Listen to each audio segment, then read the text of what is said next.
Friends, ನೀವೇನಾದ್ರೂ ಮೈಸೂರು ಯೂನಿವರ್ಸಿಟಿಯ PG admission 2026-27ಕ್ಕೆ ಎಂಟ್ರೆನ್ಸ್ ಎಕ್ಸಾಮ್ ಅಪ್ಲಿಕೇಶನ್ ಹಾಕಿದ್ದೀರಾ? ಮೈಸೂರು ಯೂನಿವರ್ಸಿಟಿಯಲ್ಲಿ 38 ಸಬ್ಜೆಕ್ಟ್ಗಳಿಗೆ ಎಂಟ್ರೆನ್ಸ್ ಎಕ್ಸಾಮ್ ಅನ್ನ ಕಂಡಕ್ಟ್ ಮಾಡ್ತಾ ಇಲ್ಲ. ಸೊ ಹಾಗಾದ್ರೆ ಏನ್ ಮಾಡಬೇಕು? ಸಾಕಷ್ಟು ಜನ ಕೇಳ್ತಾ ಇದ್ರಿ, sir entrance exam time table ಅನ್ನ ರಿಲೀಸ್ ಮಾಡಿದ್ದಾರೆ, ಆ ಟೈಮ್ ಟೇಬಲ್ ಅಲ್ಲಿ ನಮ್ಮ ಸಬ್ಜೆಕ್ಟ್ ಗಳಿಲ್ಲ, ಸೊ ನಾವ್ ಏನ್ ಮಾಡಬೇಕು ಅಂತ ಸಾಕಷ್ಟು ಜನ ಆತಂಕಕ್ಕೆ ಒಳಗಾಗಿದ್ರಿ. ಸೊ ಅವರಿಗಾಗಿ ಇವತ್ತಿನ ಮಾಹಿತಿ.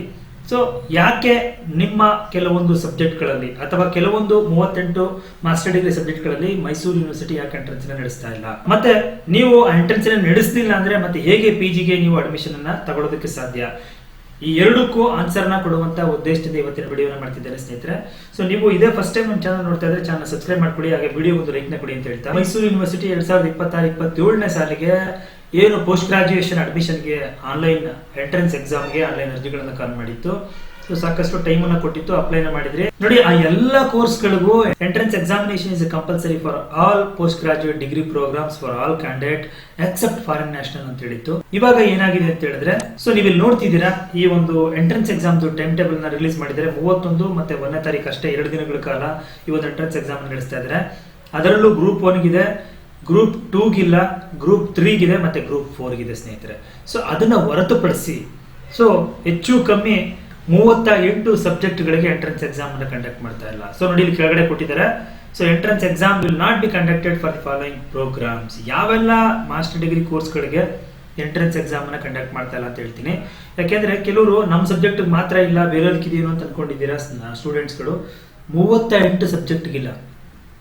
ನೋಡಿ, ನೀವು ನೋಡ್ತಿದ್ದೀರಾ, ಏನ್ಷಿಯಂಟ್ ಹಿಸ್ಟರಿ ಅಂಡ್ ಆರ್ಕಿಯಾಲಜಿ ಆ ಸಬ್ಜೆಕ್ಟ್ ಇಲ್ಲ, ಆಂಥ್ರೋಪಾಲಜಿ ಇಲ್ಲ, ಕ್ರಿಶ್ಚಿಯಾನಿಟಿ ನಡೆಸಲ್ಲ, ಕ್ರಿಮಿನಾಲಜಿ ಅಂಡ್ ಫಾರೆನ್ಸಿಕ್ ಸೈನ್ಸ್ ಇಲ್ಲ, ಎಜುಕೇಶನ್ ಇಲ್ಲ, ಎನ್ವಿರಾನ್ಮೆಂಟಲ್ ಸೈನ್ಸ್ ಇಲ್ಲ, ಫುಡ್ ಸೈನ್ಸ್ ಅಂಡ್ ನ್ಯೂಟ್ರಿಷನ್ ಇಲ್ಲ, geology, applied geology, geography, GIS, Hindi, human development and family studies, journalism and mass communication, LLM, material science, MBA agri business, MLISC, physical education, psychology, Sanskrit, statistics, sociology, Urdu.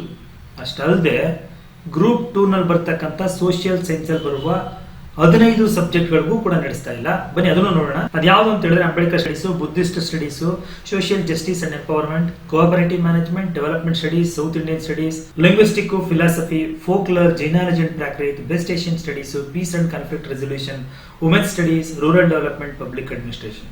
ಈ ಇಷ್ಟು ಒಟ್ಟು 38 master degree ಸಬ್ಜೆಕ್ಟ್ಗಳಿಗೆ Mysuru university entrance exam ಅನ್ನ conduct ಮಾಡ್ತಾ ಇಲ್ಲ. So ಇದಕ್ಕೆ answer ಏನು ಅಂತ ಹೇಳಿದ್ರೆ, ನೋಡಿ, ಸೀಟ್ ಮ್ಯಾಟ್ರಿಕ್ಸ್ ಅಂತ ಮೈಸೂರು ಯೂನಿವರ್ಸಿಟಿ ರಿಲೀಸ್ ಮಾಡಿದ್ದಾರೆ. ಆ ಸೀಟ್ ಮ್ಯಾಟ್ರಿಕ್ಸ್ ಅಲ್ಲಿ ಸಪೋಸ್ ಕೆಲವೊಂದು ಸಬ್ಜೆಕ್ಟ್ಗಳಿಗೆ, ಈಗ ಅಂಬೇಡ್ಕರ್ ಸ್ಟಡೀಸ್ ಅಂತ ತಗೊಂಡ್ರೆ ಅದಕ್ಕೆ ಇಂಟೇಕ್ ಬಂದು, ನಾನು ಎಕ್ಸಾಂಪಲ್ ಆಗಿ ಹೇಳ್ತಾ ಇರೋದು, ಕ್ಲಿಯರ್ ಕಟ್ ಆಗಿ ಇನ್ನೊಂದು ವಿಡಿಯೋದಲ್ಲಿ ಸೀಟ್ ಮ್ಯಾಟ್ರಿಕ್ಸ್ ಬಗ್ಗೆ ವಿಡಿಯೋನ ಮಾಡ್ತೇನೆ. 30 ಸೀಟ್ಗಳು ಇಂಟೇಕ್ ಇರುತ್ತೆ ಅಂತ ನೀವು ಅನ್ಕೊಂಡ್ರೆ 30ಕ್ಕಿಂತ ಜಾಸ್ತಿ ಅಪ್ಲಿಕೇಶನ್ಗಳು ಬಂದ್ರೆ ಎಂಟ್ರೆನ್ಸ್ ಎಕ್ಸಾಮ್ ಅನ್ನ ಕಂಡಕ್ಟ್ ಮಾಡ್ತಾರೆ. 30ಕ್ಕಿಂತ ಕಡಿಮೆ ಬಂದ್ರೆ ಎಂಟ್ರೆನ್ಸ್ ಎಕ್ಸಾಮ್ ಅನ್ನ ಕಂಡಕ್ಟ್ ಮಾಡಲ್ಲ. ಸೊ ಮತ್ತೆ ಹೇಗೆ ಅಡ್ಮಿಷನ್ ಅಂತ ನೀವು ಅನ್ಕೊಂಡ್ರೆ ಡೈರೆಕ್ಟ್ ಅಡ್ಮಿಷನ್ ಆಗಿರುತ್ತೆ ಸ್ನೇಹಿತರೆ. ಸೊ ಮೊದಲನೇದು ನಿಮಗೆ ಆನ್ಸರ್ ಕ್ಲಿಯರ್, ಯಾಕೆ ಈ ಸಬ್ಜೆಕ್ಟ್ ಗಳಿಗೆ ಎಂಟ್ರೆನ್ಸ್ ಎಕ್ಸಾಮ್ ನ ಮಾಡ್ತಾ ಇಲ್ಲ.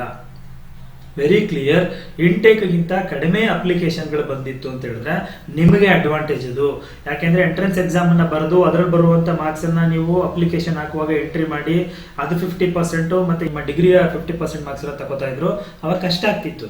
ಈಗ ಎಂಟ್ರೆನ್ಸ್ ಮಾಡಿಲ್ಲ ಅಂತಂದ್ರೆ, ಸೊ ನಾನು ಆಗ್ಲೇ ಹೇಳ್ದಂಗೆ, ಸೊ ಅವ್ರು ಏನ್ ಮಾಡ್ತಾರೆ, ಹಾಗಿದ್ರೆ ಎಂಟ್ರೆನ್ಸ್ ಇಲ್ಲ ಅಂದ್ರೆ ಸರ್ ನಾವು ಹೇಗೆ ನಮಗೆ ಸೀಟ್ ಅಲಾಟ್ ಅಂತ ನೀವು ಕೇಳಿದ್ದೆ ಆದ್ರೆ, ನೋಡಿ ಅದನ್ನೂ ಕೂಡ ಕ್ಲಿಯರ್ ಆಗಿ ಇಲ್ಲಿ ವೆಬ್ಸೈಟ್ ಅಲ್ಲಿ ಹೇಳ್ತಾ ಇದ್ದಾರೆ. Admission for PG programs for which entrance exam are not conducted will be based on the marks obtained in the qualifying degree. So clear friends. So ನಿಮಗೆ ಏನು ಅಂತ ಹೇಳಿದ್ರೆ, ಈ ಒಂದು PG ಎಂಟ್ರೆನ್ಸ್ ಎಕ್ಸಾಮ್ ಅನ್ನ ಕಂಡಕ್ಟ್ ಮಾಡಲಿಲ್ಲ ಅಂದ್ರೆ ಮತ್ತೆ ನಾವು ಹೆಂಗೆ ನಮ್ಗೆ ಅಡ್ಮಿಷನ್ ಸಿಗುತ್ತಾ? ಕಂಡೀಷನ್ ಬೇರೆ ಹೇಳಿದ್ರು, ಎಂಟ್ರೆನ್ಸ್ ಎಕ್ಸಾಮ್ ಇಲ್ಲ ಅಂದ್ರೆ ಯಾವುದೇ PG ಕೋರ್ಸ್ ಅಡ್ಮಿಷನ್ ಇಲ್ಲ ಅಂತ ಅನ್ಕೊಂಡಿದ್ರೆ ಯಾವುದೇ ನಿಮಗೆ ಅನುಮಾನಗಳು ಬೇಡ, ಡೌಟ್ ಬೇಡ. ಅದಕ್ಕೆ ಇಲ್ಲೇ ಕ್ಲಿಯರ್ ಆಗಿ ಹೇಳಿದ್ದಾರೆ. ಸೊ ನಿಮಗೆ ಯಾವೆಲ್ಲ ಈ PG ಪ್ರೋಗ್ರಾಮ್ಗಳಿಗೆ ಎಂಟ್ರೆನ್ಸ್ ಎಕ್ಸಾಮ್ ನ ಕಂಡಕ್ಟ್ ಮಾಡ್ತಾ ಇಲ್ವೋ, ಸೊ ಅವ್ರಿಗೆ ಡೈರೆಕ್ಟ್ ಆಗಿ ನಿಮ್ಮ ಏನು ಅಂಡರ್ ಗ್ರಾಜುಯೇಷನ್ ಮಾರ್ಕ್ಸ್ ತಗೊಂಡಿದ್ದೀರಲ್ಲ ಅದನ್ನ ಫಿಲ್ ಮಾಡಿ ನೀವು ಅಪ್ಲಿಕೇಶನ್ ಸಬ್ಮಿಟ್ ಮಾಡಿದ್ರೆ ಆ ಒಂದು ಡೈರೆಕ್ಟ್ ಪರ್ಸೆಂಟೇಜ್ ಮೇಲೆ ನಿಮಗೆ ಸೀಟ್ ಅಲಾಟ್ ಮಾಡ್ತಾರೆ. ಸೊ ಕ್ಲಿಯರ್, ನೀವು ನಮಗೆ ಎಂಟ್ರೆನ್ಸ್ ಎಕ್ಸಾಮ್ ನಡೆಸ್ತಾ ಇಲ್ಲ ಅಂತ ಡೌಟ್ ಪಡೋದು ಬೇಡ. ಎಂಟ್ರೆನ್ಸ್ ಎಕ್ಸಾಮ್ ಇಲ್ಲ ಅಂದ್ರೆ ನೆಕ್ಸ್ಟ್ ಯಾವ ತರ ಸೀಟ್ ಸಿಗುತ್ತೆ ಅಂತ ಅದ್ರ ಬಗ್ಗೆನೂ ವರಿ ಮಾಡ್ಕೊಳ್ಳೋದು ಬೇಡ. ಸೊ ಎರಡಕ್ಕೂ ಕ್ಲಿಯರ್ ಆದಂತ ಉತ್ತರವನ್ನು ಕೊಟ್ಟಿದ್ದೀನಿ ಫ್ರೆಂಡ್ಸ್. ನೋಡಿದ್ರಲ್ಲ, ಇದು ಯಾವೆಲ್ಲ ಸಬ್ಜೆಕ್ಟಿಗೆ PG ಎಂಟ್ರೆನ್ಸ್ ಎಕ್ಸಾಮ್ ನ ಕಂಡಕ್ಟ್ ಮಾಡ್ತಾ ಇಲ್ಲ ಮೈಸೂರು ಯೂನಿವರ್ಸಿಟಿ ಅನ್ನೋದಕ್ಕೆ ಸಂಬಂಧಪಟ್ಟಂತ ಮಾಹಿತಿ, ಯಾಕೆ ಮಾಡ್ತಾರೆ ಅನ್ನೋದಕ್ಕೆ ಸಂಬಂಧಪಟ್ಟಂತ ಮಾಹಿತಿ. ಸೊ ಎಕ್ಸಾಮ್ ಕಂಡಕ್ಟ್ ಮಾಡಲಿಲ್ಲ ಅಂದ್ರೆ ನಾವು ಮುಂದೆ ಏನ್ ಮಾಡಬೇಕು ಮತ್ತೆ ಹೆಂಗ್ ಸೀಟ್ ಸಿಗುತ್ತೆ ಅನ್ನೋದಕ್ಕೆ ನಾನು ಈ ವಿಡಿಯೋದಲ್ಲಿ ಕಂಪ್ಲೀಟ್ ಆನ್ಸರ್ ಮಾಡಿದ್ದೀನಿ.